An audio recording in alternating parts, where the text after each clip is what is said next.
Ar gali aromatai atspindėti tavo savivertę? Kalendra.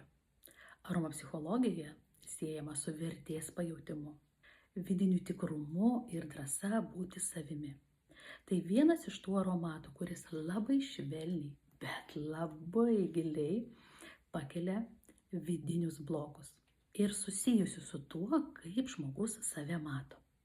Psichoemocinėme lygmenyje kalendra išlaisvina iš savikritikos, padeda paleisti įsišaknijusi poreikį nuolat save menkinti ir abejoti savimi.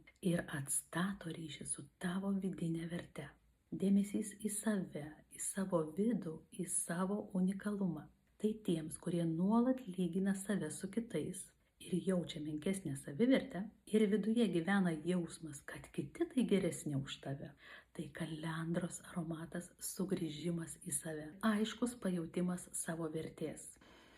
Nuostabus aromatas, nors kažkada man taip pat buvo fu. Ir vertumas atsiranda tuomet, kai tu supranti, kad kiekvieno kelias yra unikalus ir tavo vertė nekinta dėl kito sėkmės.